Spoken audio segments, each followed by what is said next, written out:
Welcome into the CHGO Bears Podcast, and I'm back to work. Hump day!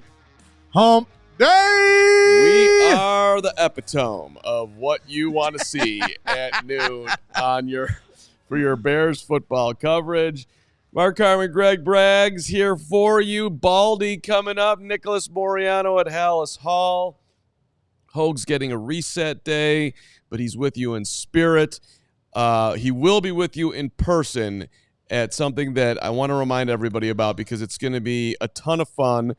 They'll either be 2-0 or they'll be 1-1. Either way, the playoff hunt is on. Our CHGO Bears watch party. Let's do this together at Joe's on Weed Street, Week 3 at Indy. Come on out. Pre-game at 11. Watch the game together. Post-game after. It's $10 to get in.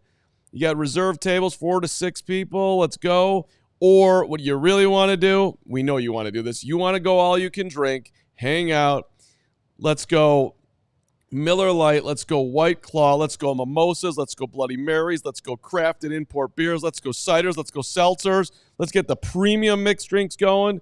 Sodas for those of you who are the DDs of the day. $65 the drink package. It's going to be awesome. Bears, Colts, Joe's on Weed, Week 3. Come on out. Would absolutely love to see you. All right.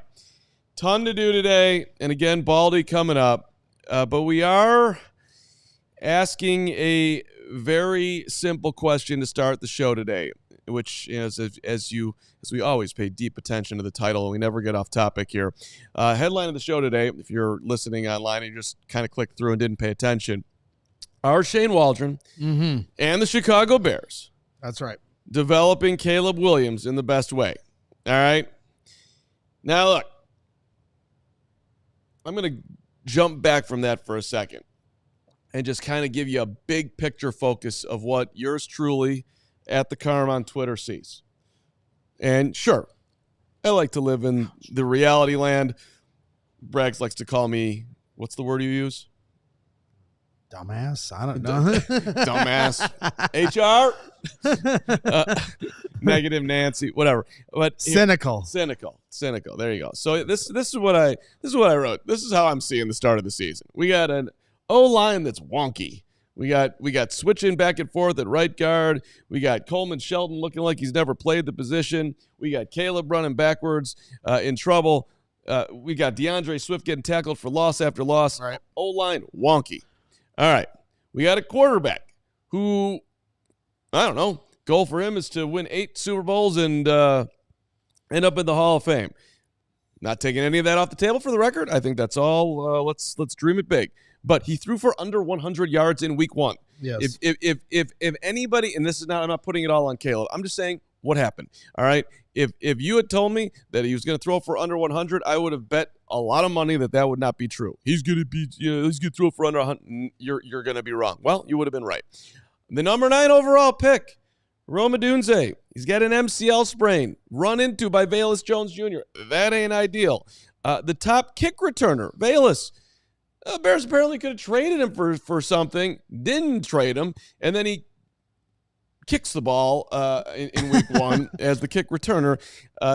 Yes, he did. And he might end up getting cut for nothing, which is not exactly the greatest development. You've got Keenan Allen dropping touchdown passes, dealing with a cleat issue, not 100% healthy, wasn't on the, missed some games last year, a little bit of a concern.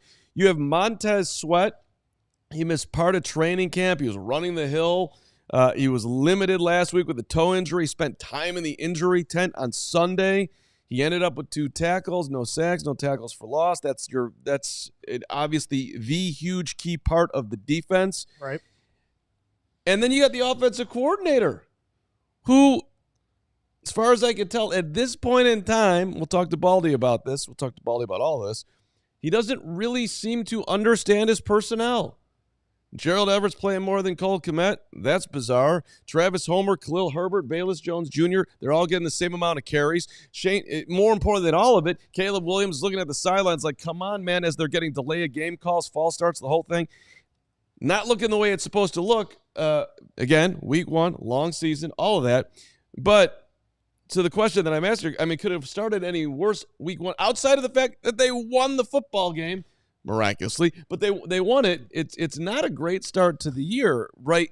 And we'll see how it feels after Sunday night. Maybe week 1 is week 1, and they have an incredible win, and the offense looks great. And now we'll start talking Super Bowl after week 2 if they do that. But right now, I think you can say that it was a pretty outside of winning, not less than ideal. Let's put it that way. Yeah, but that's the point, right? It's like, no, it couldn't have started any worse outside of the fact that they were able to pull off a miracle win.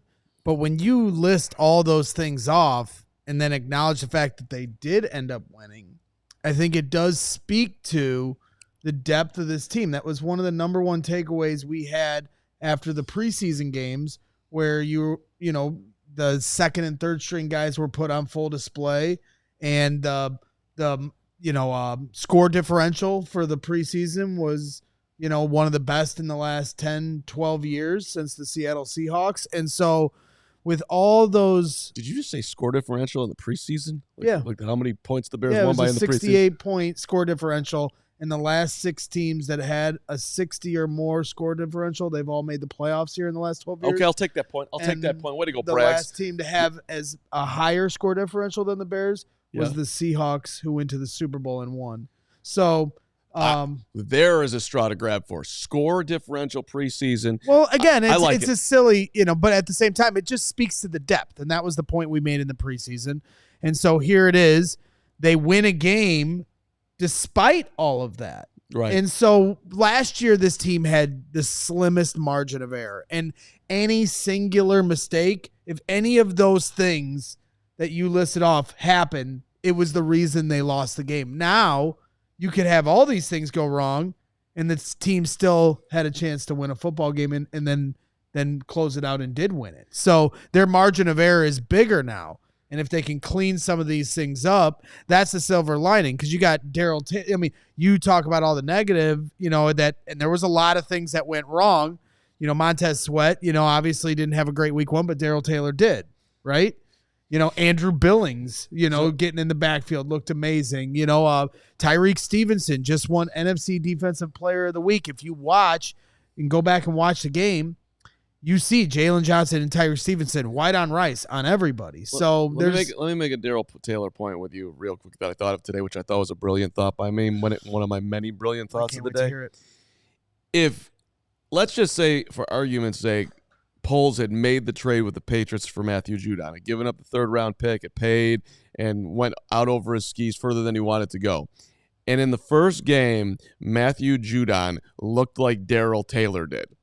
We would be hailing King Poles all day long for going to get Judon because, that was the impact they were looking for in that trade.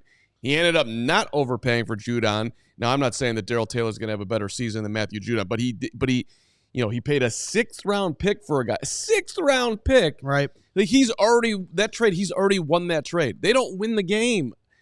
They don't win that game without Daryl Taylor. He got in there, strip sack, fumble. It led to 3 points. They lose the football game. Yep. That is a way to go, Ryan Poles, identifying a guy who was being undervalued by the Seahawks. I don't care if he can't stop the run. The Bears need someone to get to the quarterback. He can get to the quarterback. He got to the quarterback. Well, and I think we've seen with the draft and with the Matthew Judon approach and Chase Claypool, trade a couple years ago, and then Montez Sweat at the trade deadline, that Poles can be aggressive at times, right? And so the other guy in that equation, I think Ian Cunningham, is somebody that widely goes not untalked about or not talked about as much. And so I really hope they can find a way to keep him in the organization as long as they possibly can. It seems imminent that he's going to get a GM job. But I think Ian Cunningham is a great balance for Ryan Poles. I don't know how these decisions are getting hammered out. But I just have a feeling that Ian Cunningham is kind of this guy that Poles leans on to find balance, because I think Poles' tendency is to be a little more aggressive than we actually realize or want to, recognize as much. Do you think that Ian Cunningham should already be a general manager in the NFL? Yeah, I just think he's waiting for the right opportunity. You know what my theory is on Ian Cunningham that I've been waiting to unveil, and I'm going to do it at this moment? I'd love to hear it. Sometimes people just they need a name change to give you that power. Ian is just not getting it done. Oh my God! I thought this was going to be a good football thought, and then you tricked me. I think he needs to move off of Ian. If he wasn't an Ian, damn it! If he was a Matt, like a little more solid, I think Ian's holding. Steven, I fell for the banana in the tailpipe. I was certain that he was about to have like this. I gave him the ISO cam and everything. I'm like, oh, this is going to be something. And you should have left the ISO cam. I'm telling you, it's not going back. People. I was certain you were going to have something a salient thought. No, because where you were about to go with the name change, what I thought you were going to say was, go ahead. What was I promote Ryan Poles to president of football operations, and then let Ian Cunningham be your GM, and then they both stay in house. All right, my Ian point was better than that. I don't think it was. I mean, really. I mean, objectively, it wasn't. I'm trying to keep both guys in this building. You see the relationship they have. You just want to change his first name. Yeah. Well, shout out to Ryan Poles. Hey, you got this thing pointed in the right direction. I despite all the underlining of where we're at here, I am not ready to promote the general manager that's 10-24 right quite yet. I'm not, hey, this could be the year. Let's go. Wide range of outcomes. I'll include the Super Bowl in it. But can we let him do that, and then we can promote him to what title did you give him?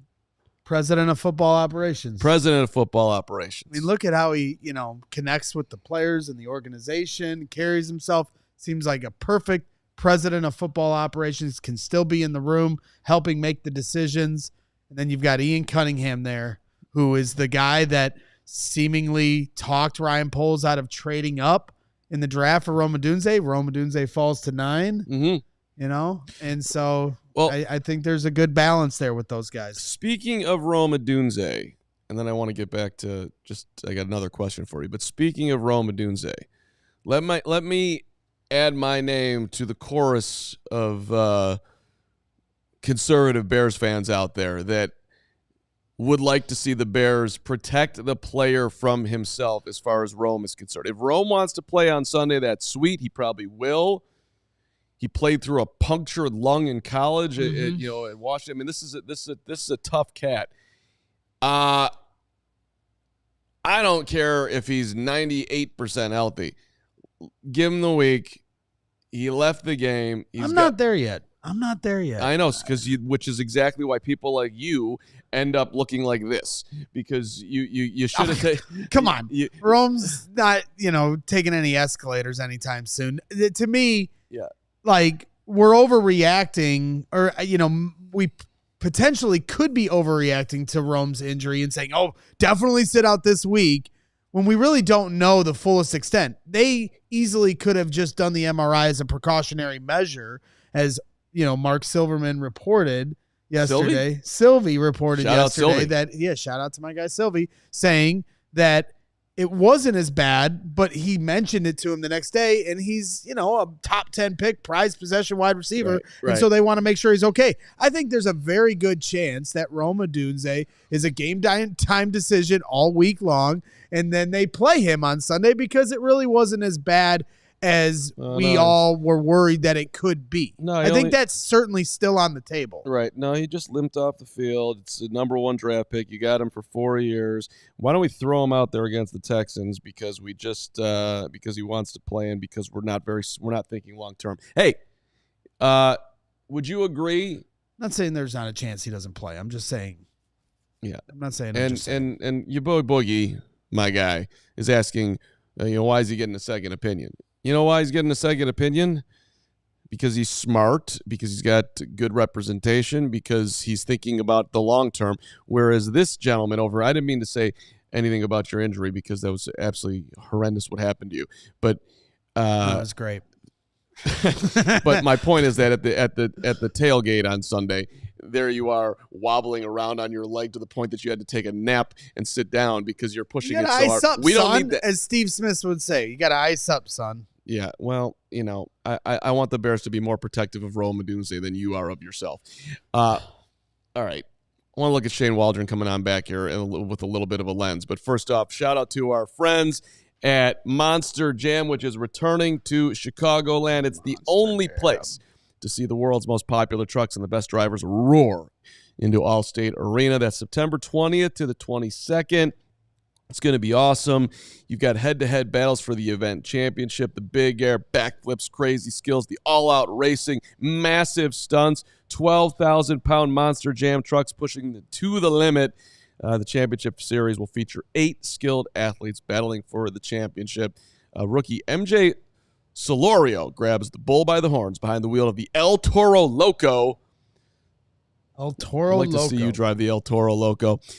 Keeper of the Beast, Tony Ox, roars into the race for the event championship in the Thunder Roar Us.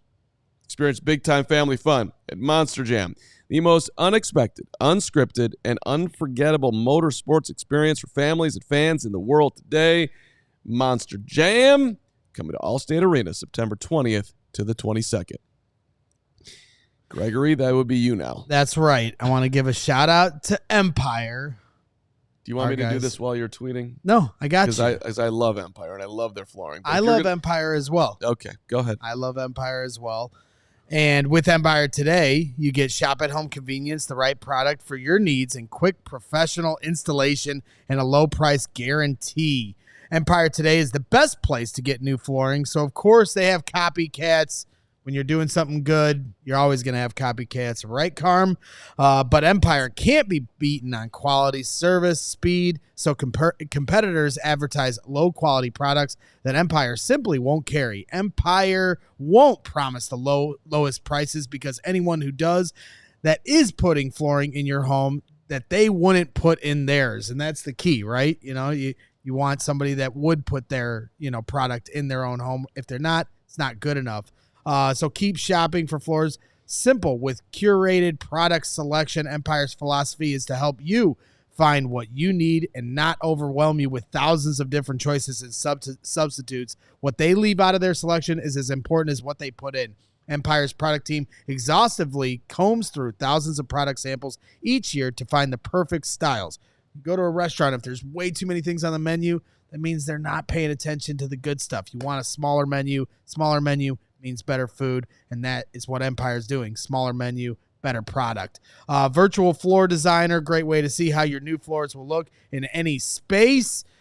Service your own warranties, and if an issue does arise, just call Empire. They service all warranties themselves. You won't have to track down a manufacturer's phone number. So schedule a free in-home estimate today. All listeners can receive a $350 off discount when they use the promo code CHGO. Restrictions apply. See empiretoday.com/CHGO for details. Guys, I actually have an update. Okay. This just coming out from Adam Johns tweeting it. Uh-oh. Bears coach Matt Eberflus reiterates that wide receiver Rome Odunze is day-to-day with a sprained MCL. Keenan Allen will sit out today as well with a heel injury. So there it is, which is exactly what I expected, which is why I wanted to bring it up. Rome Odunze is going to want to play. Rome Odunze is tough. The injury is not overly serious.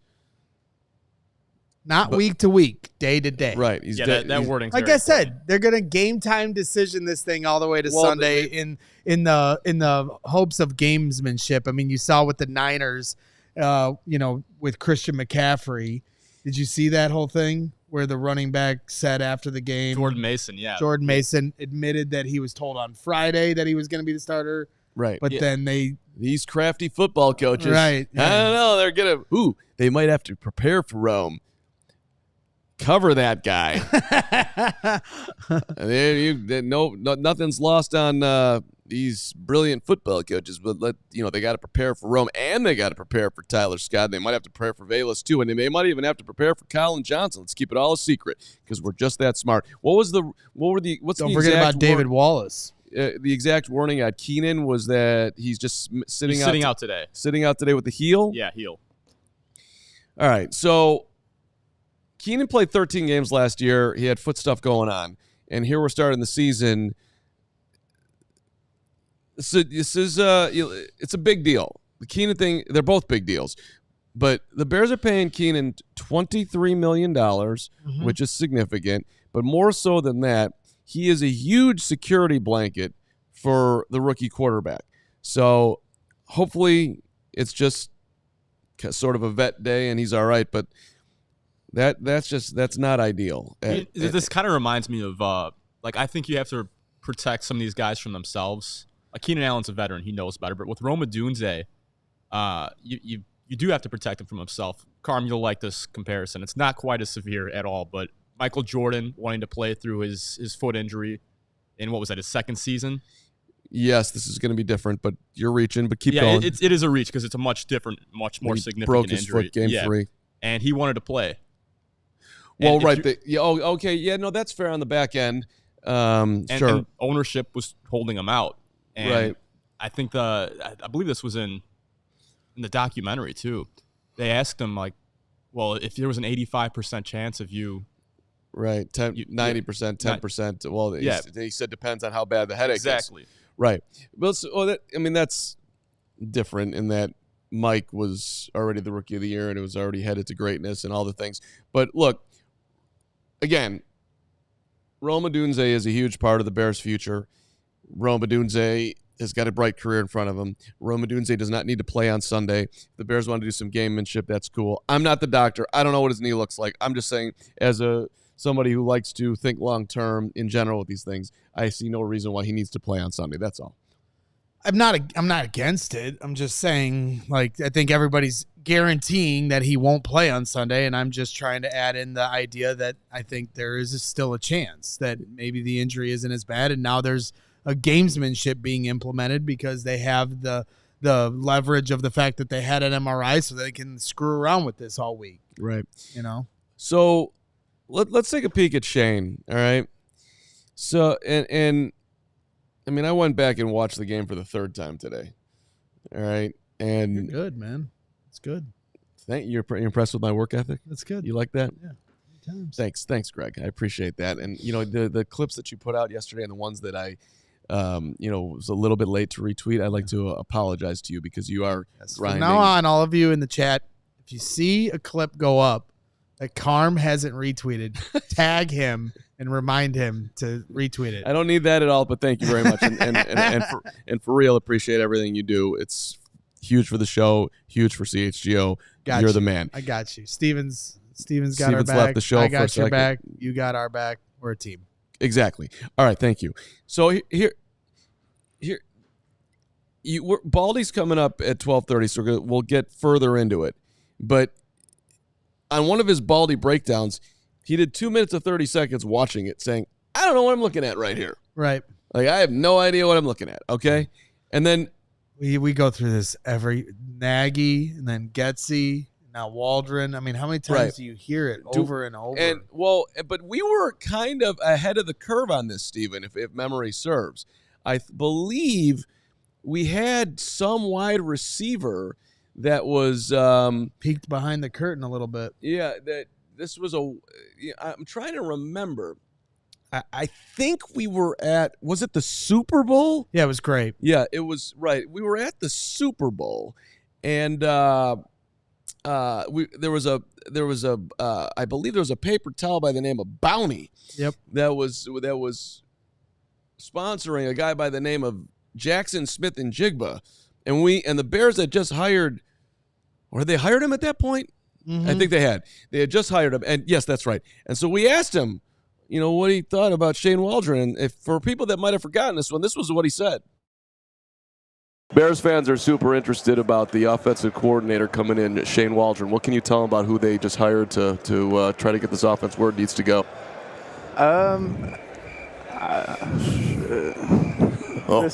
This is live? Yeah, we're not live. We're not live. I'm playing. Good luck to y'all. I mean, he's a great person, great offensive coordinator. I was very lucky to have him my first year. Learned a lot from him. I think him and Justin will mesh well, and adding more guys around him I think it would be great. So we'll see. Do you have any advice that you give to Justin in that situation, considering that you know the coach that's coming in? Oh yeah, I mean he's gonna love Justin. So really, just Justin, be yourself and go make plays for real. That's it. Fair enough. So we're live. Let me start lying after I just told you exactly what I thought with Yeah. What's- Certainly a revealing moment there is, of his feelings of Shane Waldron. So, I mean, it's early. I'm not ready to hit the panic button. They all have to, assimilate to each other. Caleb's a rookie.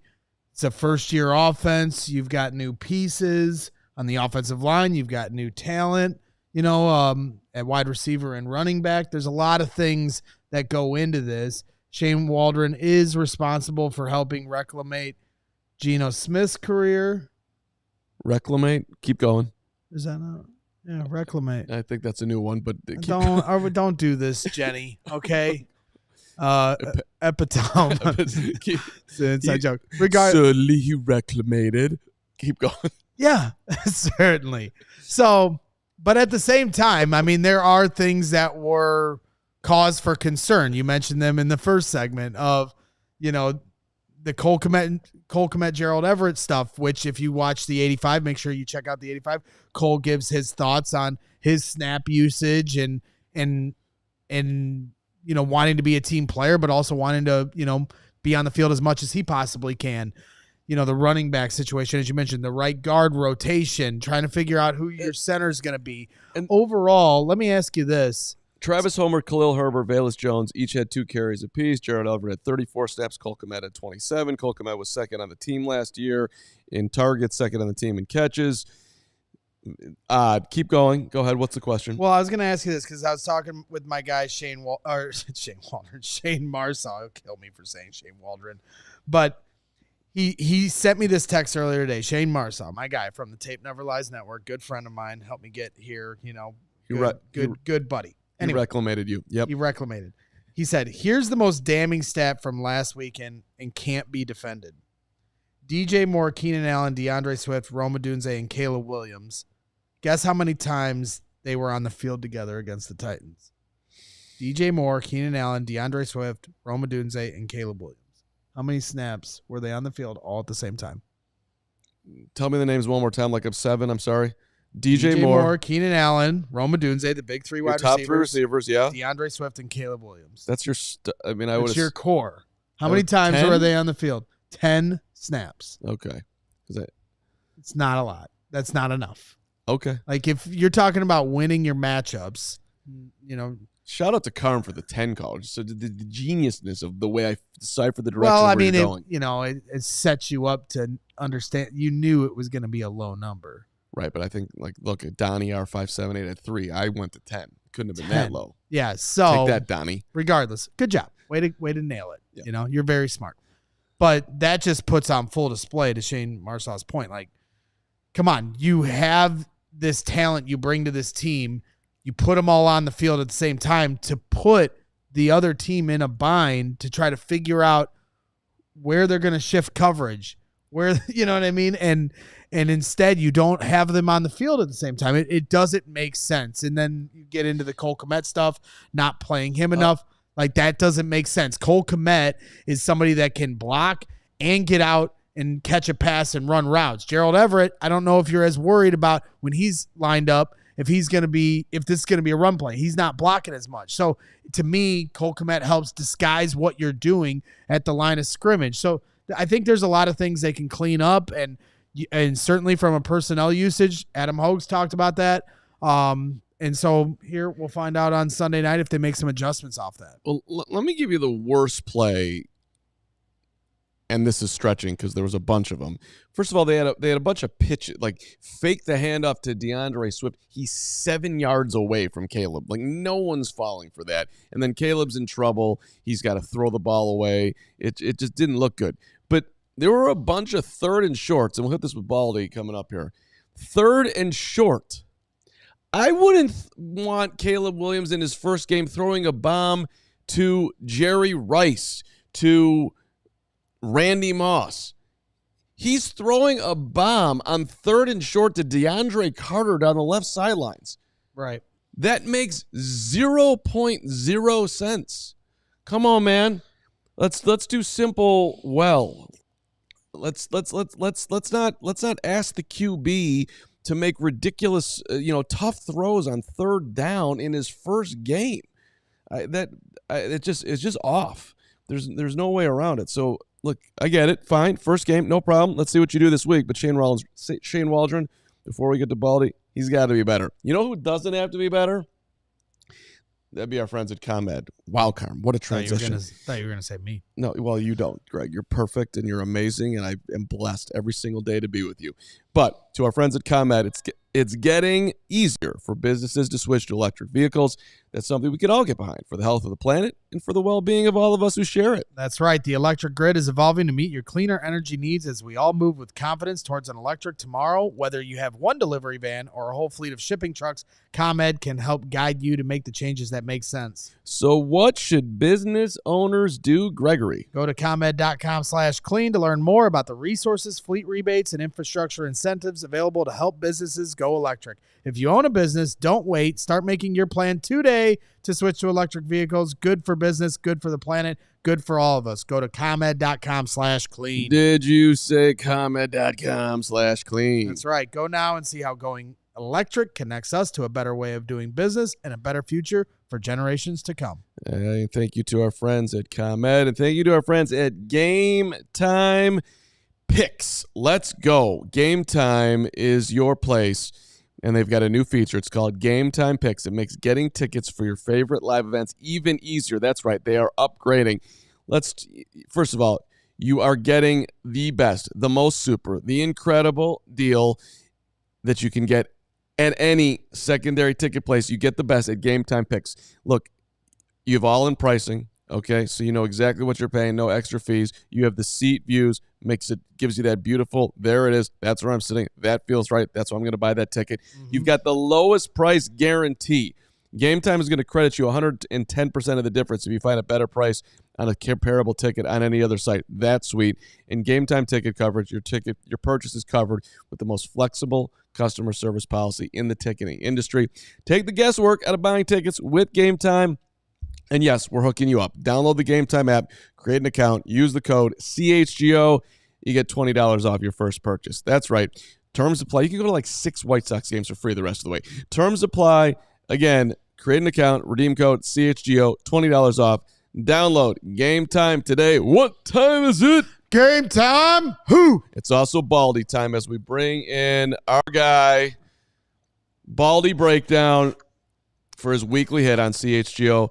Baldy, what's going on with Shane Waldron, Brian? I don't want to put him on in an uncomfortable. Firing out the gate. But we're talking about it. We're looking at the offense. I'm watching your breakdown. I'm saying I wouldn't throw a third and short bomb to Jerry Rice with a rookie quarterback. And here we're throwing it to DeAndre Carter. You're nodding your head back and forth. Yes, like it's a head scratcher the first week.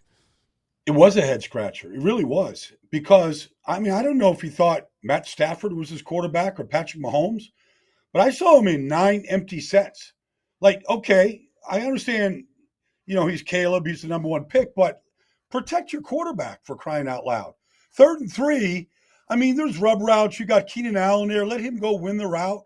You don't need to be looking deep like that. There are some plays where you go, what is the design of the play? Where should Caleb go with the ball? Because he's ready to throw it on a couple of occasions, and there's nobody looking for it. They're busy running these, deep routes like that. Like, I just thought for the first time out of the box, like, give the kid a little bit of a chance. Give him some completions. I know they threw a bunch of short throws and all that kind of stuff, but, those 3rd downs are really important to try and sustain offense, get a rhythm, get you into a game plan, all those kind of things. And, you're taking deep shots down the field. It's just a low percentage throw to begin with, no matter who you're throwing it to.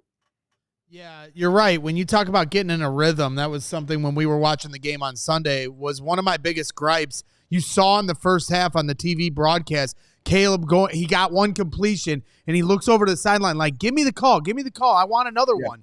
And instead, they go into the huddle, and it slows everything down. In the second half, they went tempo one time, and it felt like the one time he gained some rhythm. Is that something that they can go utilize a little more this Sunday, or can you not go into the well that much? Because it felt like that was the most comfortable. We all know rookie quarterbacks always want to go up tempo, right? Well, look, you got to use some caution. This is a completely different team in Houston. I just saw them Sunday against Indy. This is a loaded roster. It's a different team than Tennessee. But tempo is something. It's a change of pace thing. If you need to find a rhythm, sometimes I can get it. That's why sometimes those 2-minute drills at the end of the half or an end of a game, they look unstoppable sometimes. But it's not something, because the problem is if you go up tempo and you're 3 and out, your defense is off the field for less than a minute, and that's that could be a problem. So you have to use caution when you want to go to that. Baldy, let's try to flip it a little bit positive. We'll get back to the offense, but defensively, it looked like Matt Eberflus maybe had his best moment as a Bears coach. If you look at what they were doing in the first half, Tennessee having success in the second half. I mean, that looked like, I'm not going to say the 85 Bears defense, but they were putting a lot of pressure on Will Levis. It was impressive. So what did you like about what you saw as far as the Bears defense? Well, I thought they gave it the touchdown run to Pollard there. Brisker didn't get off a block.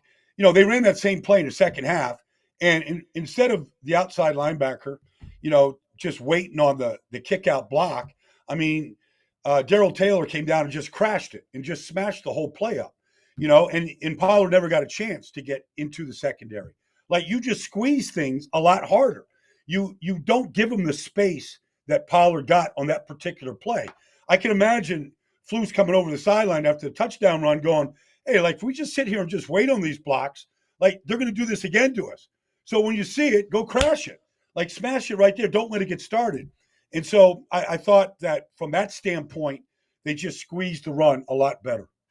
Well, you called it with Darrell Taylor when you came on with us last week. You're like, this guy can play. I can't believe Seattle let go of him. And he comes in, he's been on the team for 3 weeks, not even, and he makes a huge impact and really, is probably the difference in them winning that football game. Well, the sack fumble was all him. He beat, a rookie tackle, and, you've got to, and, just the rush, though, just the rush. When he came out of Tennessee, I just thought, this is a speed to power guy. He's not going to get a lot of sacks, but he's going to get a lot of pressure. And he beat the rookie, and he got the ball out. It was a big difference in the game.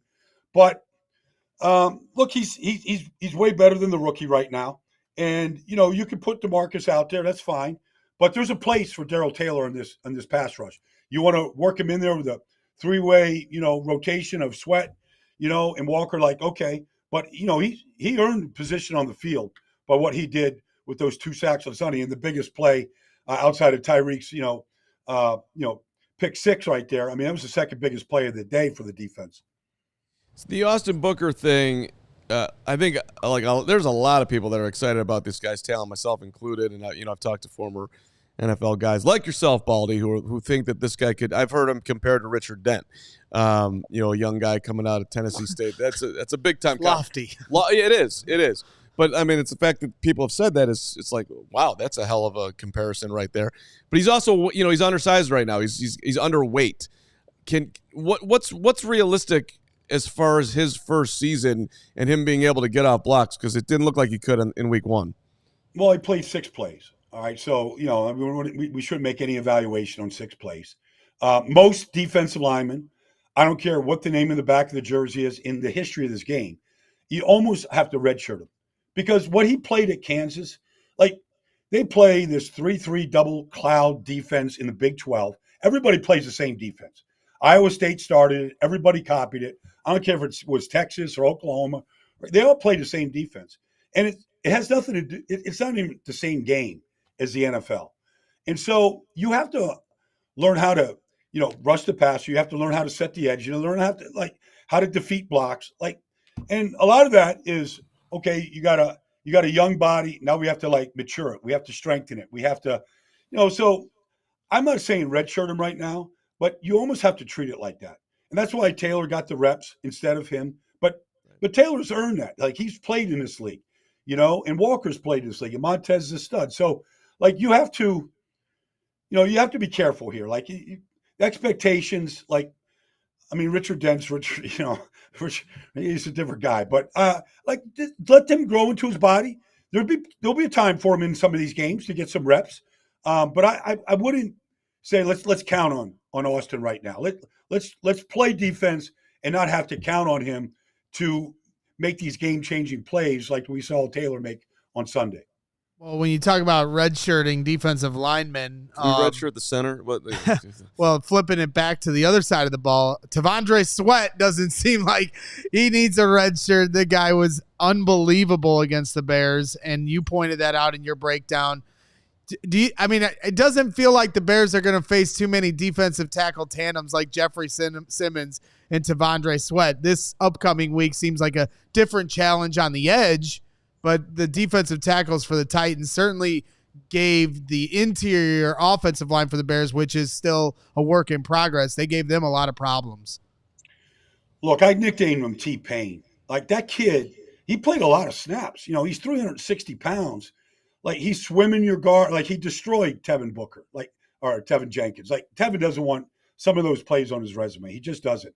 But the kid is powerful. I didn't think he had the stamina that he showed in that game. And then the ability just to run and chase plays down. Like, him and Simmons inside, that's a tandem. In fact, I just came from the Jets. The Jets play him this week. And I told him, I'm like, look, if you think this is going to get easier than what you saw against San Francisco, it's only going to get harder inside. These two guys are immovable objects. And Sebastian Joseph is a good player. So that's a challenge. Now, Houston is really good on the edge with Will Anderson, and Hunter. Like, they're really good on the edge.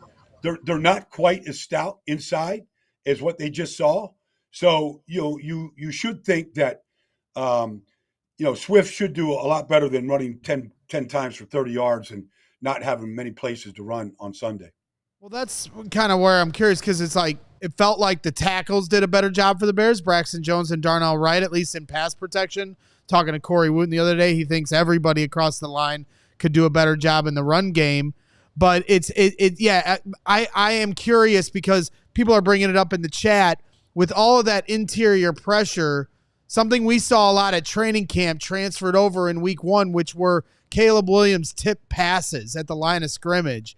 Like, how, his height is his height. He's not going to get any taller. So how can Caleb Williams avoid having so many tip passes at the line of scrimmage? Well, it has nothing to do with height. I mean, Drew Brees was shorter than Caleb. He never got past his tip. You got to throw between the trees, not over them.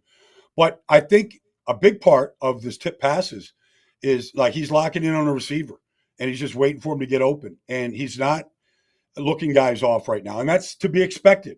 It's completely different than what he saw in preseason or what he saw in the Pac-12. And so it's a factor. Now, some of them were screen passes and guys were just in the passing lanes. But, the plays over the middle, I mean, how many did he get tipped? Was it 5? Like, I lost track. I think it was like almost a half a dozen passes tipped. That's way too many. So some of it is he's just staring down receivers.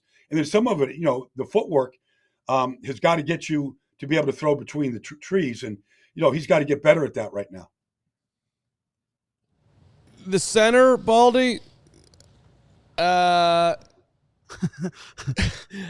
he, I don't know what's going on over there. Like, there was one play where he decided to go triple team one would-be rusher, and he missed Harold Landry coming right up the middle and nearly got Caleb killed. Then he got knocked over.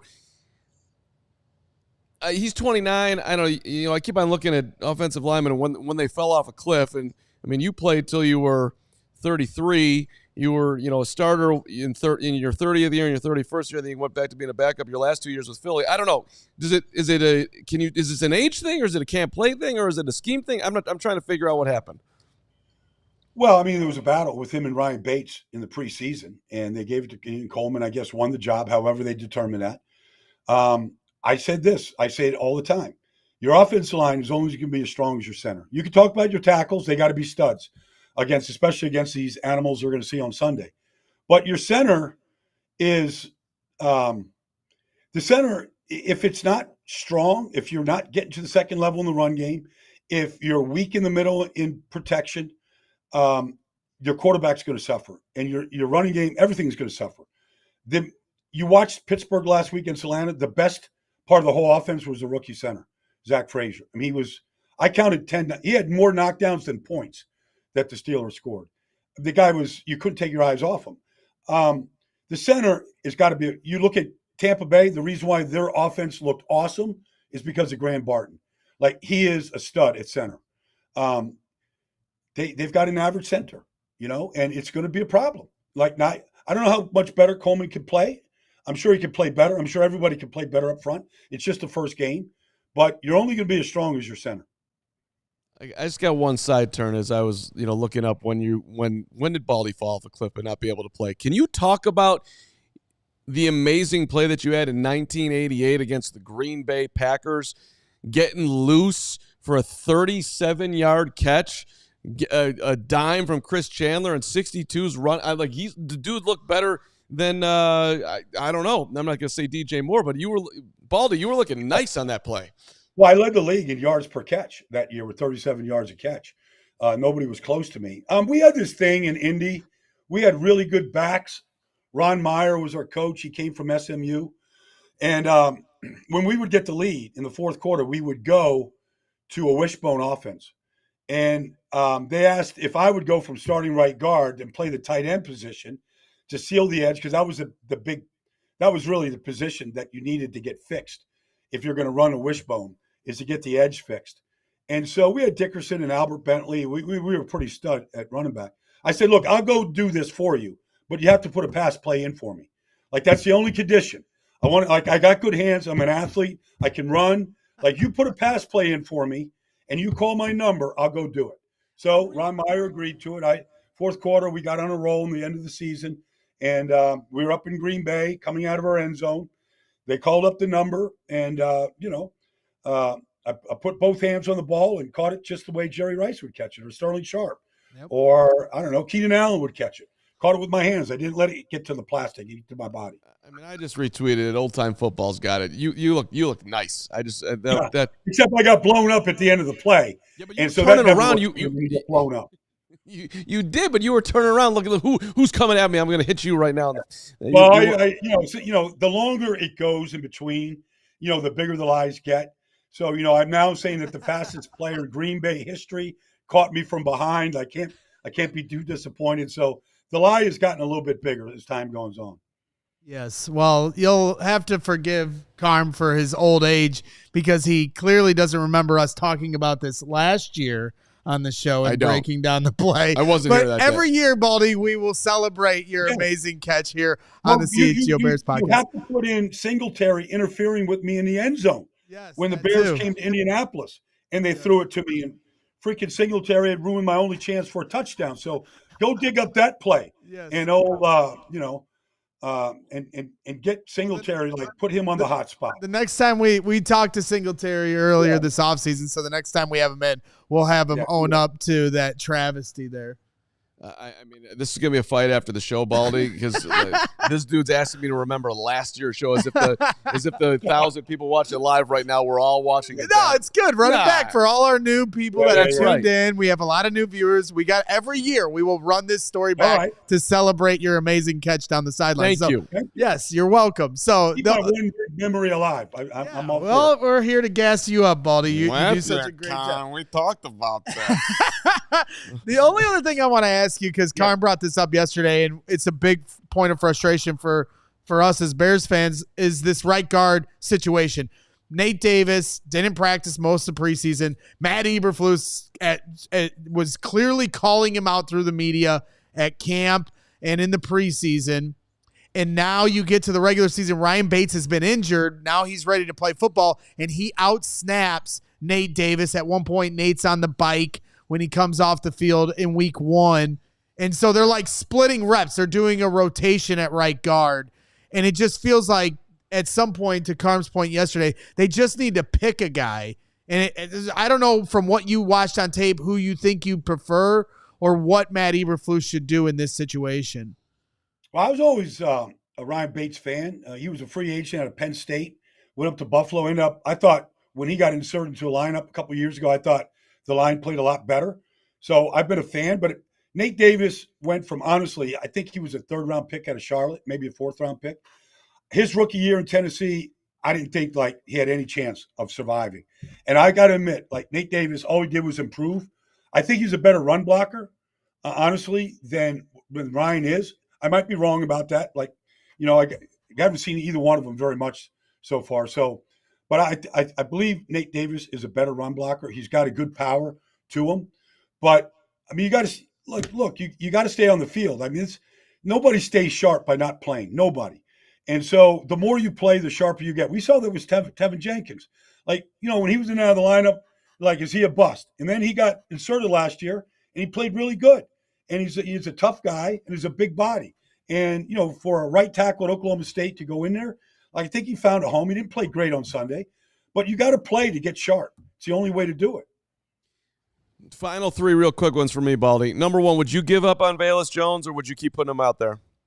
No, like the guy popped a few times on Sunday. Like, it looked like he got the reps over Rashawn, but like, he keeps like a couple runs, a couple catches. Like, I wouldn't give up on him. He looks like he's got a little something to him, and he's got he's got some pop and maybe some home run hitting abilities. We know how fast he is. Can he get to the open space and make one of those plays that can flip field position for you? Put him back on the kickoff return? Don't worry about it, You would. Okay. No, I wouldn't have any problem with him going back there. All right, take that, anti-Velus people. Okay. If the Bears were to beat the Texans on Sunday, what do you think they would have done here, Baldy? What? I mean, that look means like you think it's a real long shot, but I think. But what do you think needs to happen? Like this is an awesome offense. Honestly, Joe Mixon carried it 30 times. He was dynamic against Indy. Diggs caught 2 touchdown passes. Like, anybody who thought that this thing wasn't going to work with Diggs is crazy. He's the captain of the team. Nico Collins still caught his balls. Tank is still like their 3 receivers, Tank Dell, Nico, and Diggs, is as good as any 3 in this league, including what they have in Chicago.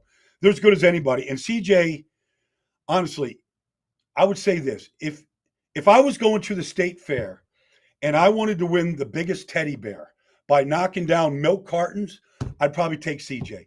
Like, the guy doesn't miss, man. Like, he's good. So how do they do? Like, you got to possess the ball. You got to play some keep away. You can't let that offense keep going back on the field because they're going to score. They're just that good. And CJ's that talented. So you're going to have to, you can't pack it in and not take, you got to take some shots. And like Anthony Richardson did, like, that guy's talent is ridiculous. And he let it fly. And he had 3 huge plays in the game that kept him in the game to the very end. You're going to have to hit on some deep shots against this team. I don't think you can just do what we saw and throw for 93 yards. It's going to have to be a lot cleaner, a lot better than what we saw last Sunday. I know that real quick before we let you jet, but I know Anthony Richardson really stood out to you in week 1, listening to some of the things you had thoughts on, but just around the league, any other notes you have from us from it felt like a very sloppy week 1. I know you were in for Brazil. That Packers-Eagles game was, I know a lot of points were scored, but that was a very sloppy football game. Just across the board, your thoughts on the NFL landscape. Well, it was a great week 1. I mean, you looked at, in your own division, Detroit in overtime against the Rams. I mean, they went 8 plays, 70 yards in overtime, and they ran it on 7 of them. They ran the ball right down the Rams' throat. That was impressive. Saquon was impressive on a terrible field. It rivals any bad field we've ever seen at Soldier Field. We've seen some bad ones over the years. But you can't have players slipping on every play like that.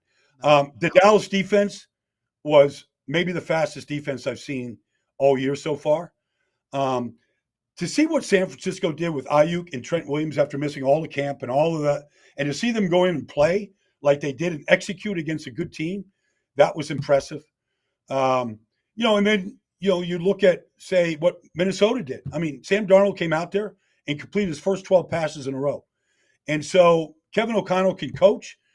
Christian Darrisaw is a stud left tackle, completely pitched a shutout. against those pass rushers from the Giants.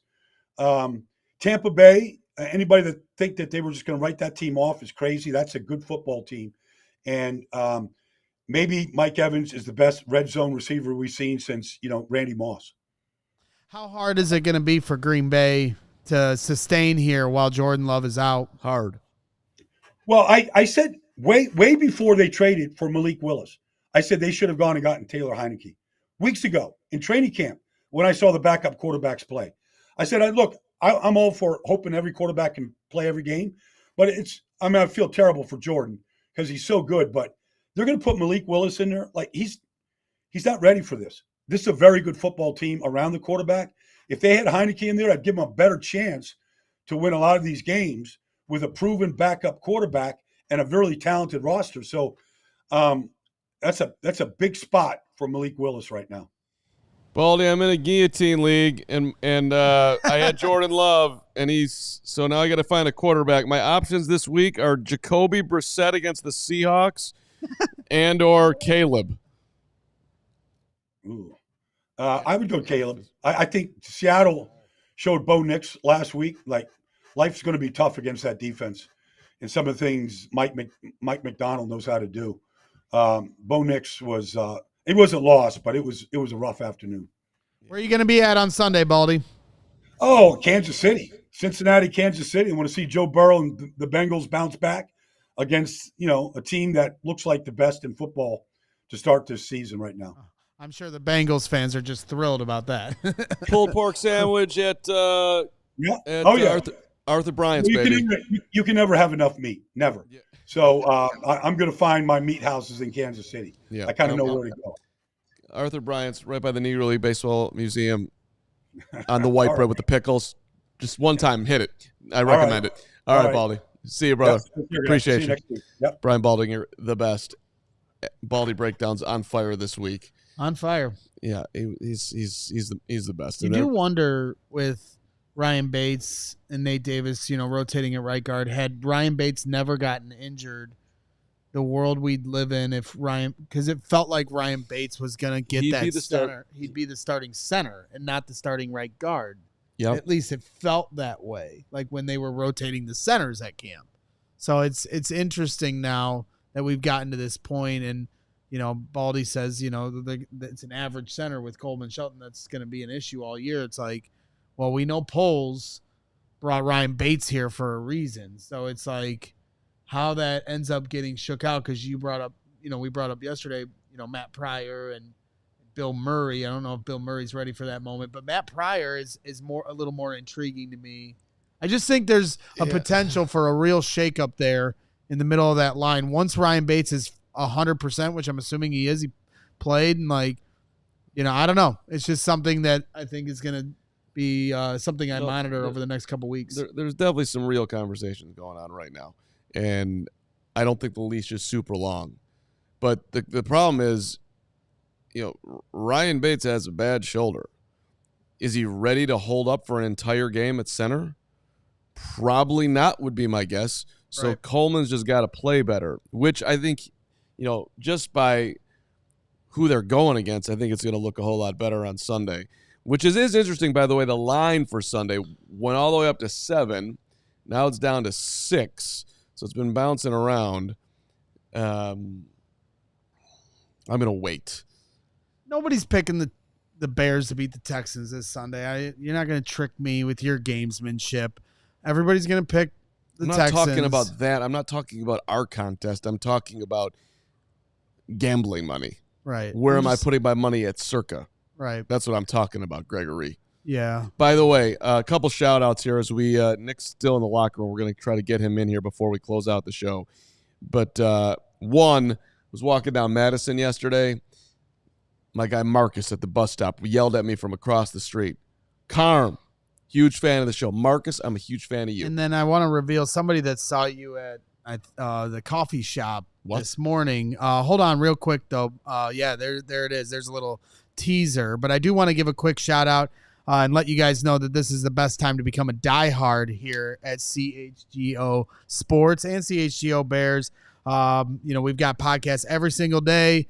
live pre- and post-game shows every single game day, premium written content for all members at allchgo.com, 20% off events, including our event at Joe's on Wheat Street coming up here in week 3. Free shirt when you sign up to become a diehard at allchgo.com/diehard, and discounts on all future shirts. So please come over, support us at allchgo.com. That was perfectly timed. That was amazing. Right to the Greg. 1 hour mark. I see it. That was absolutely positively amazing. I see it. I'm just, Oh, you're really good. It's like a Jordan Shrug thing at this point. I just, Yeah. you guys have created a monster here. Steven has taught me so well. You've been just such a great mentor, and like every day I get closer to this perfection of professionalism. I mean, I nailed it early. I'm like, this guy's going to take all our jobs. He's a complete snake in the grass, and my career is going to end at the hands of this bozo to my left. Epitome of perfection. You are the epitome, and the epitome and the epitome. So I got spotted at Starbucks. So our guy Mason Mason West, if you remember, who were we interviewing that Mason had just interviewed before us? We had, I think, Ian Wheeler on. That's right. So you were watching Mason West's podcast. Yeah. And then we made some jokes on the show about, we were talking about Mason, remember? And so Mason caught you, in 4K here. Where were you? You didn't recognize Mason. He recognized you. You big timed him. I felt Mason's eyes on me now that we're doing this, but I was at the Starbucks at Madison and Morgan, and by the way, brought my own mug. Middlebury, what's up? Brought my own mug because it's not the 10 cents Starbucks gives you on not using their cups. You would think they would have a little bit more incentive to try to save the world other than 10 cents. How about $1 off, Starbucks? You can do that. But I got my 10 cents and I'm saving the world because, it was a double coffee day for me. Mm-hmm. Made my coffee at home, Greg's. Got my organic beans going on, but I had to double it up today. That's right. Guy Finley is correct. Welcome to the Meatball Meltdown Hour presented by Meatball and Mr. Cynical. Crystal Simone here with a super chat as we wait for Nicholas Moriano to check in from us from Halas Hall. Crystal Simone, I'm stealing your Crystal super chat, $9.99. My favorite crew again. Happy hump day, everyone. Sending love. Keep up the great work and bear down. Crystal busting out that new avatar. 23. Yep. Tennis skirt. Let's go. Yep. All right. What do you want to talk about? I have a lot to do. Just sit down. Keep your energy up and sit down. What did I tell you before the show? I am the show. You just pay attention. I'm a passenger. I'm going to steal the show for just a second. Did you guys see these crazy low QB stats from week 1? No. All right, I got it here. This is from ESPN. NFL quarterbacks threw 188.3 pass yards per game in week 1, the fewest in any week since 2007. That's interesting. And then if you look at the pass TDs, 35 total pass TDs in week 1. Okay. Compare that to 2021 in week 1, it was 61. That is interesting. I mean, so it wasn't. My point is, it wasn't just that Caleb that had an off That's day. what I said to Baldy. It felt league like a sloppy week 1. I mean, especially if you're somebody that just constantly wants to see explosive offense, and the defense, like the Bears, put out there in the second half. Like people aren't looking forward to that every week with their fantasy football teams. People want, the highlight reel plays and bombs away. And you did not have that in week 1 across the board. And we kind of didn't do a good job of celebrating the fact that Aaron Rodgers looks like he's near, if not at the end. Well, as Adam Rank said, Rodgers is already in playoff form, getting his ass whipped by the 49ers. 167 yards, got picked. QBR 51, 13-21. Jets lose. Yeah, the only redeeming thing for me in that game for Aaron Rodgers was he does seem to have a pretty good rapport with Garrett Wilson. No, and that's the only good quarterback Garrett Wilson has ever played with now. Well, and also Garrett Wilson's I don't really care ridiculous. about Aaron Rodgers anymore because he's in the AFC. I did have to sign up for YouTube TV to be able to watch that game because I'm still under the shackles of DirecTV. Yes, old man yelling at clouds currently. And so I don't have the access to ESPN. So I am on a 3-week free trial. So clock is ticking, DirecTV. I've been, loyal to you for 2 decades now, and you're screwing me over right now. Okay. But I don't pay attention to Aaron Rodgers as much anymore because the AFC, I really don't care about him. But to what I asked Baldy at the end, and we've barely talked about it because we're just fully immersed in this Bears stuff, but Jordan Love being out and how long that's going to be, they say 3 to 6 weeks, and people are like, oh, he might come back before that, and MCL sprain. I don't know, man. You don't know how long that thing can take. And when he does come back, especially if they try to rush him back, there's a risk for more re-injury or a bigger injury. And so they got the Colts this Sunday, that they're 2.5-point underdogs in that game now. Right. It's and so when you're just talking about as someone who's I want to win now, I want to be in the playoff hunt by December, the Packers get knocked off their spot right as the season starts. And the way that ended on Friday night, the final play, and he gets twisted up like that. And it certainly seemed like he was going to be out the year. And I'm ultimately glad he's not. But it's just interesting in a serious wrinkle in the division, which we assumed the Bears were the 3rd best team. But how long Jordan Love's out is going to determine if that changes. Well, yes.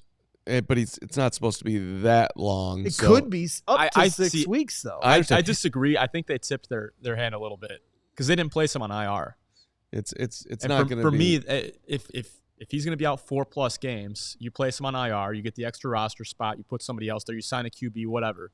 The fact that they didn't do that and the initial diagnosis is 3 to 6 weeks, right. And I've seen 3 to 4 by some reports.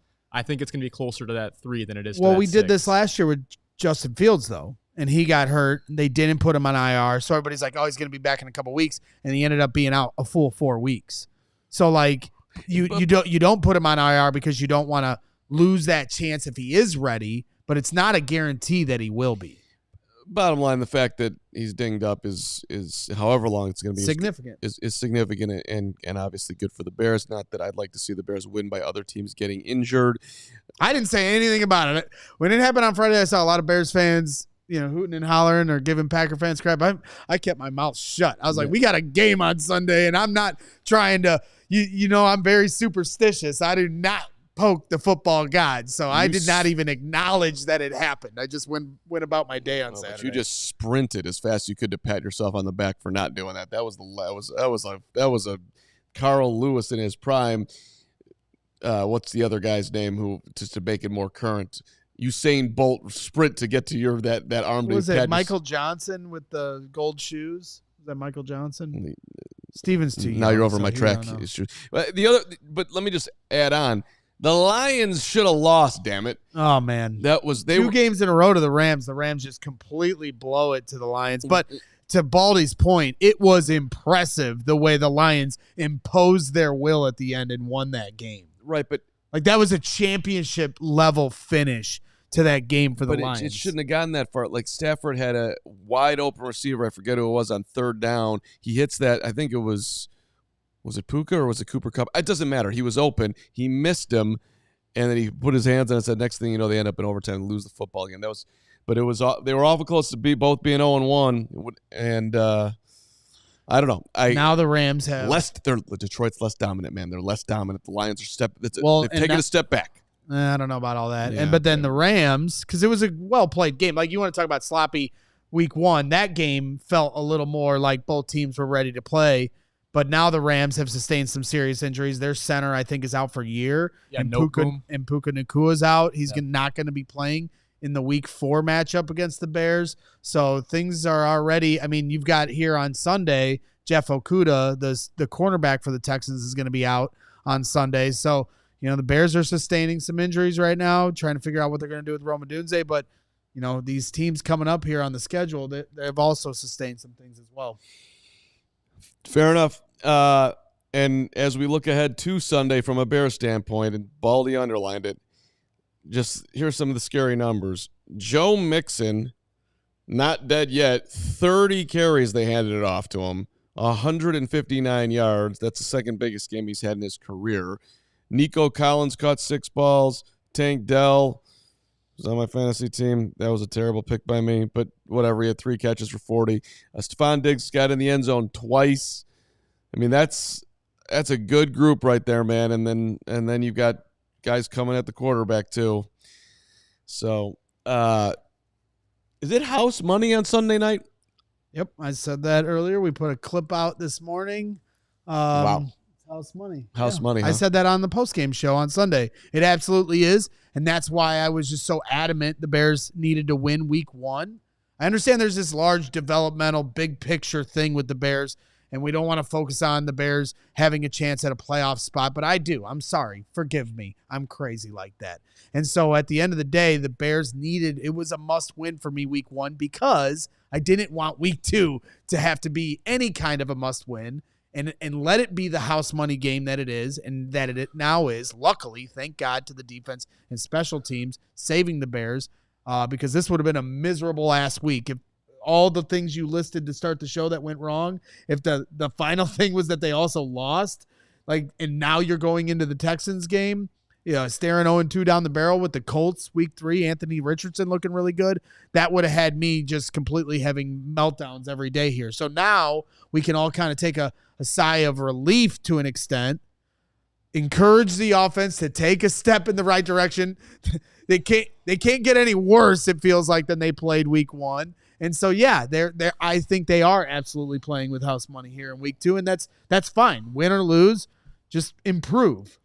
Well, we're going to hear from Nicholas Moriano in a couple minutes here about Flus and Caleb talking today. Nick's been in the locker room grinding on a piece that he's working on, so was waiting to talk to some people. So appreciate everybody hanging in here. 2 opportunities to remind you. One, that Colts game, I believe, will be at Joe's on Weed Street. So come on out to hang with us for our watch party. $65, all you can drink, Miller Lite, White Claw, Bloody Marys, mimosas, craft beers, ciders, seltzers, mixed drinks, the whole deal. And by the way, if you're not drinking, you can come out, $10. That's it. Come on in, get yourself a reserved table. So we'd love to have you at Joe's on Weed Street. Had a ton of fun there for our draft party. It's going to be awesome, a week from Sunday when we're back out there. Shane Waldron speaks tomorrow. Okay. So who's gonna throw tomatoes? Well, the questions are gonna be real, all right, and he's got a lot to answer for. They're gonna ask you about the tight end situation. They're gonna ask you about the wonkiness of the offense. And I said this the first time we ever got to see Shane, that when he greeted the media, he's just kind of a jolly G. Willikers type of fellow. I mean, he ain't the most compelling dude. Now, people I've talked to around the NFL, he's got a very high, well-liked likability quotient, if you will. And there's respect to the game too. But after week 1, there's also a lot of questions. So that's an interesting press conference tomorrow. But let's talk about today and what Nicholas Moriano heard, who is now joining us here from Halas Hall. I believe we've got him. Nick, good to see you, brother. You've been in the locker room. You've been at the press conferences. Take it from there, man. What's your number one takeaway from today? Well, I think it's just the health status, too, of some of these Bears playmakers that, Caleb Williams may or may not have on Sunday against the Houston Texans. But just hearing from Matt Eberflus, right off the top, saying that day-to-day is going to be Rome Odunze's prognosis as of so far.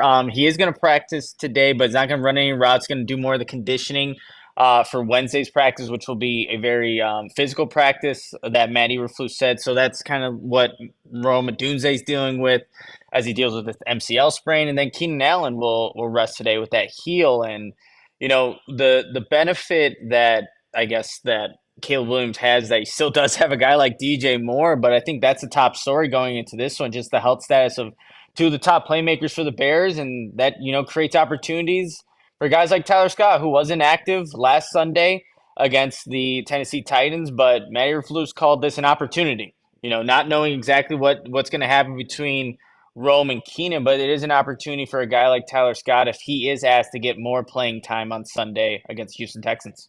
Obviously, Mark just teed up that tomorrow Shane Waldron will speak to the media, and I'm sure you guys are going to have a lot of questions for him. But were there any questions pertaining to personnel directed at Matt Eberflus and his opinion or insights on that? Yeah, I think the big one, seeing that Cole Kmet had less than 50% of the snaps, so Matt Eberflus was asked about that in today's press conference, and he said it was just kind of situationally way the rotation happened, and obviously they want to get Cole more involved in this offense as he should as a guy that just got paid, but they're still looking for Eberflus put it as a formula to success on offense, so that may be with maybe less Cole Kmet, more Cole Kmet, but I think for the better of this offense, you want to see 8-5 out there just because of everything he can do as a pass blocker, but also as a pass catcher. So I think that's going to be something moving forward that, the Bears are going to get. It's going to take games, I think, you guys, to get, again, that formula that Matt Eberflus is trying to find is the best one. Was he asked about Velus? He was not. Unlike right after the game, guys, I don't think Velus was in the locker room. I think he was, dressed and way out of there, but he was in today's locker room, obviously. But he wasn't asked anything about Velus, but I guess we'll see from today's practice what they even have him doing, right? Because he lost his kick return responsibilities in Sunday's game against the Titans after that muffed kick. So he just wasn't asked about it in today's press conference. I saw, the Caleb portion of today. A lot of people tweeting out about one thing he said he's got to do better is his drops. Sometimes I rush my drop a little bit, not needing to. What was your? Was that the biggest thing that came out of Caleb's mouth today, or was there something else? I mean, that was, I think, one of the bigger ones there, Mark, because when you watch some of those plays, it did look like he had some happy feet going through his drops, and the one play that he highlighted. Odunze was open in the middle of the field, and how Caleb described it, he juiced the throw, meaning that he just tried to go all arm with it to try to fit the ball into it. But if he had just relied on his drop, he would have gotten to where he needed to be on time, hit Rome, and got the completion instead of putting the offense in not in an advantageous situation. But you know what? I think too. He said, with, there were several throws. He was asked about some of the throws that he missed, if he can have them back. He mentioned there were several, even 6 of them, that he highlighted in his press conference. But he also mentioned that the narrative would have been a lot different for the offense had, some of those completions have been made. And knowing that the mistakes that were made in that game, they are going to be correctable because it's not like he hasn't been accurate before in his past, was training camp back his college days at USC. So he does feel like that those corrections can be made, and it's not some, long-term issue if you're making a huge, statement after week 1. You shouldn't, because those are throws that Caleb Williams typically does hit and make. So with Matt Eberflus, obviously he was very vocal in the preseason of challenging Nate Davis to get out there, and the only way you're going to get ready is to be out on that field. So now week 1 comes along, and you talk about Cole Kmet getting less than 50% of the snaps, while Ryan Bates and Nate Davis, Ryan Bates ends up with more snaps at right guard. Was there any thoughts from Eberflus on how that's shaken out? I know he said that they want to continue to do this rotation, but any extended thoughts beyond that? Yeah, well, he was asked about, as a whole, the O-line's evaluation of the day. And so, guys, I thought it was a little surprising that he said he thought it was solid, obviously wanted better run numbers. But kind of going back to what he said about this being a physical practice, I think this is a really important practice for Nate Davis and obviously Ryan Bates in determining who's going to be that right guard moving forward, because this is where you're going to actually see, again, a little bit more intensity in Wednesday's practice as you would later on in the week. So I think that's going to be huge for just the continuity of this group. You saw Ryan Bates close out the game as opposed to Nate Davis, but they do need to get that corrected. And I know Matt Eberflus thought the evaluation of the O-line was better than what the numbers indicated, but I think we need to see the numbers also indicate that this O-line's doing better in terms of the rushing yards and also for the time that Caleb has to throw. So we do need to see both those things improved upon. Nick, I know you spent a bunch of time in the locker room today. Anything you can tell us? I know you're working on something. I don't know if that's a secret. It's not a secret, but for our diehards, I wanted to highlight some of the defensive plays that maybe didn't get all of the recognition. So just going around and asking some of the defensive players, like I talked to Andrew Billings, like what was kind of cool from him, he was lining up on the edge at times, and he was really excited about that opportunity, knowing that, he's not always out there, but there was a couple plays where him and DeMarcus Walker ran a few stunts and were able to hit home. And just kind of asking, like, how do you go about making sure that timing is perfect so that you can get around and getting to the quarterback? And he said, well, it just takes a lot of repetition that started all the way back in training camp. So there'll be more of a deep dive on some of those defensive plays, including from Andrew Billings, Jaquan Brisker, and TJ Edwards. I'll have it in a diehard article. But again, you have to sign up, become a diehard to get access to that in the first place. Love it. Love it. Eric Beauchanton in the chat is asking, is Roschon Johnson going to be back at practice? Yeah. I did see him getting ready in the locker room, but practice starts in about 10 minutes here at Halas Hall, you guys. So once practice is over, I will make sure to take pictures of everybody that is and isn't practicing, and then we can see exactly who is out there on the Bears practice field. All right, Nick, anything else before you go? No, guys, appreciate the patience, though. It's, running around over here, so appreciate that. Also, if there's anything me and Carm are good at, it's filling up time with our hot air takes. I did a great job. I love it.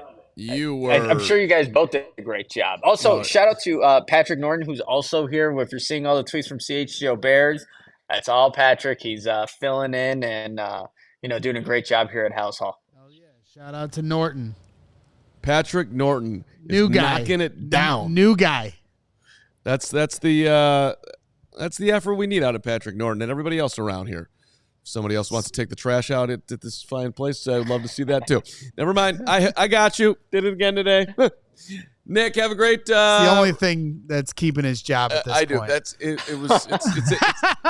It's in my contract. Carm takes out trash. You guys are the best. Have a great day. Thank you very much. All right, you guys. All right. Have you ever taken out the trash here, buddy? Yeah, I have. That's true. You probably have. Okay. Don't worry about it. Look who you're talking to. You are the trash. I'm the blue-collar guy here at CHGO Sports. Don't question my work ethic over here, bub. It's interesting because I got a lot of blue-collar years in me, buddy.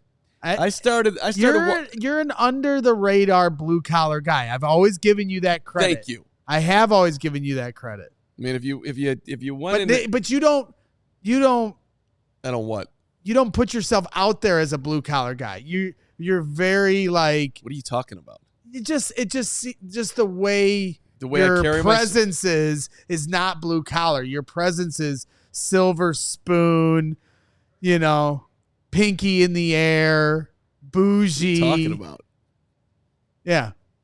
You wouldn't know that. That's why I say you're under the radar blue collar. Is that not the best blue collar? Like blue collar, they don't go. Us blue collar guys, we don't go to Starbucks. You're telling me that no blue collar guys go to the Speedway and get a black coffee and get on the damn road. that's probably true, but let's not get confused. You think I don't go to that same Speedway and do the same thing? You're nuts. I was the guy, for the record, you're talking about last year's shows. I went into the damn ass 7-Eleven and ate that egg salad. That's about as blue collar as you could get, buddy. You eat the egg salad, or you eat the hot dog at 7-Eleven. Gritty gets it. Yeah. Lunchtime at the Speedway, the roller dog and a white monster. Exactly. That's blue collar. That's so vile. But congratulations, and I love. Don't question the roller dog. No, I am questioning the roller dog. The only way that's edible is if you have 17 jalapenos on there and maybe some mustard too. I'm gonna be honest. I've eaten a lot of those, and that turned out okay. Ish. Vince gets it. Vince is blue collar. You can just tell. You can tell by the profile picture. Blue collar Vince. Starbucks, to that point, needs to step up their advertising to the blue collar world.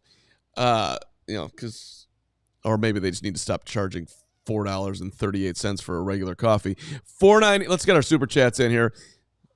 Of course, everybody's charging that nowadays. How did this happen? It's really upsetting. $4.99. Bears on Kawhi. Do we have any keepers that we have to spend on, or are we finally able to go all in on the O-line before a quarterback dies? Do you have any keepers? Players that we need to sign to deals to keep them here. Tevin Jenkins is on that list. Ryan Poles said that he doesn't want to talk contract with Tevin until the halfway point of the season, basically putting the onus on him. Hey, make it through the whole first half unscathed, and maybe they'll start coming to the negotiating table. So I think if anybody's in line for a contract extension here during the season, it's Tevin Jenkins. It ain't Nate Davis. Enjoy him while he's here. After that, it's probably Brisker and Gordon a little bit further down the line. Yeah. Well, and it'll be interesting if the whole Keenan thing will be interesting if he ends up starting to play well, and what does that look like? But his injury stuff now with Keenan, I think they'll let the whole thing. It's playing out regardless. As much as I want to re-sign him because I like the idea of these 3 wide receivers for the next few years until Rome's rookie contract comes to an end. They're going to let this play out all the way to the end of the year, and if he does have reoccurring heel injury throughout the year, that might play into the Bears being able to get him at a discounted price and him not wanting to play for 3 different teams in 3 straight years. Zero Demon, I meant to read this earlier. If you're still here, I hope you are. Hashtag Crag Day. Carman and Braggs, Crag. If you're not getting it, I'm sure everyone's getting it. But, just want to make sure that people understand Crag Day. Hey, Torian, good to see you out there today. A ton in the chat. Appreciate that. Any other supers that we missed here, Steven, that just went away? Sorry. I was looking. Someone had created, and they must have changed their name back. Someone created a Crag's avatar. Oh, it was you and your beekeeper hat with Braggs' face on it. That's terrifying. It was. That's People really fantastic. need to stop this madness. We don't need to stop any madness. We lean into the madness. Gritty, my guy, $2. Shane must have Kmet on the field more than Gerald. Gritty, we all agree. I think he will be this week. That's got to get rectified. Somebody created 3 touchdowns for Kmet on Sunday night. $9.99 from the Zero Demon. One more before. I gotta stop saying stupid things, Tom. Yep. Blaming. You want to explain that before For those we go? of you that don't know, we keep saying epitome. Last night, Jenny and I are watching the presidential debate, and she made some point, and she said the epitome of something, and I looked at her like, "What are you talking about?" I'm like, "You mean epitome?" And then she proceeds, like Mark likes to do, when I just said, what did I say earlier? That you question my vocabulary, which is extended because of my unlimited knowledge of the dictionary. It's extensive. And so, extended. And what did you say earlier? Recalcitrate? I didn't say recalcitrate. You said something horrible. Somebody in the chat reminded me what my dumbass said. Anyway, Jenny says epitome of something. And I'm like, you mean epitome? And then she starts questioning me and like Googling that she thinks I'm wrong. I'm like, Jenny. That's on you. It's like, this is madness. Like, you've never heard of the word epitome? She's like, I have. But she's like panicking. And then, of course, she looks it up and reveals that I'm right and she's wrong. And she went to college way longer than I ever did, which was 0 amount of days. And she was in college for like 8 years. And she doesn't know how to pronounce the word epitome. I mean, it was crazy. So the epitome, I was like, epitome sounds like something you use in a band. It's your epitome. It's a rough moment for Jenny right there. Hashtag Jenny is the best. 999 Zero Demon blaming Waldron and Caleb missed 2 open deep shots and Keenan dropped a free touchdown. Overreaction week 1 in full swing. Okay, Zero Demon. A lot of people with some great football minds are looking cross-eyed at Shane Waldron, including the 2 people on this show, but that's fine. Caleb did have his part. You are right about that. And from Cags, this is a horrifying photo of me. But thank you very much, Cags. Braggs. This is the one I was looking for. Quote, if you ask me, this is the dream team right here. Great show. Damn right it is. It looks like he's wearing like a medical cap. It doesn't even look like I don't know. Am I not seeing that right? Like, we'll have to look. Oh, no, I see Carm's it. Training camp Yeah, hat. okay, I see the training camp hat. I'm sorry. I didn't see the side flaps. I can't. I just saw the cap on top. I apologize. I missed training camp when I was by myself. You missed training camp because you were at the U.S. Open while we were at camp. That's why you missed camp. You missed training camp because you were at Camp Nabagabons. Nabagamon, the greatest camp ever. Of course you missed training camp. You were gone. How many days of training camp was I there, and how many were you there? I don't want to hear it. Yeah, okay? It's right there. There. Yes, that's right. I told you. Why? Because I wasn't invited. That's different. That's right. That's exactly right. Don't. I was at way more parties than you. Well, you got to invite me to the party. You're not invited. All right, great show today. I had a ton of fun with you, Gregory. It was an honor and a privilege, as it always is, to sit next to you. You don't have to say anything back at me. That's totally fine. Thank you. Thank you to Brian Baldinger, Baldy, for jumping on. Thank Nicholas Moriano out at Halas Hall. Stephen, of course, producing. And we are back tomorrow. I am efforting a major TV personality guest who hasn't gotten back to me, but I think he's going to be here. And Braggs is going to the doctor tomorrow. So we also have the Briggs and Brown show tomorrow night. Briggs and Brown. So stay tuned for updates for that show. I believe it's going to be a 7 p.m. Central kickoff for that. And Alex Brown and Lance Briggs, new to the CHGO Bears family. If you didn't get a chance to check them out on Sunday night for their post-game reaction, or Monday with Carman and Herb Howard, they did a great job. And they'll be back, doing their show here Thursday night, getting to know them here a little more on our channel. I'm really looking forward to those two just talking to each other. That'll be awesome. And is that what you mean? Well, no, I'm sure you'll jump in because you can't help yourself. But part of the show when those two are just talking will be great. You'll be amazing too because you are amazing and you're my hero. I had one other thought that I completely forgot. But everybody that's tuned in, my other thought, speaking of Alex Brown and Lance Briggs, they've got the Briggs and Brown show Instagram account. Yeah. And so please do us all a favor, do them a favor by welcoming them to our family by going to the Instagram page and following that, please, and thank you. And for our diehards, I'm not sure who's co-hosting with me tomorrow. So if you want to get in there today and nominate yourself, I'll be just considering people because he's taking off. I'm not sure if my TV guy's coming through. Herb Howard might have to be at Halas Hall. Hoag's going to be at Halas Hall. I might go solo tomorrow. Oh, that would be great. That would be great. Also, I'm not going to be here. You're not going to be here either. That's correct. Lawrence, you're nominating yourself? Wait, you're not going to be here either? Oh, Lawrence will be producing. So what me are and you doing? Me I and was Lawrence. given a day off because I've been working hard. Oh, here we go. Steven's taking a day off. We get the veteran, the presence back tomorrow in Law Dog. So maybe I'll just be in Lawrence tomorrow. Maybe I'll bring Crystal in. Maybe I'll bring in Luke Canal. Luke Canales is a legit candidate for tomorrow's show since you said that. Naked guy? We could go naked guy. I mean, I don't know. I think Gary might be able to beam himself in here. We'll figure it out. Nagy, you're on deck too. Your boy Boogie, I'll consider you. We'll see you guys in the Discord. Become a diehard. Thanks for watching today. We'll see you tomorrow. We all silly like the mayor.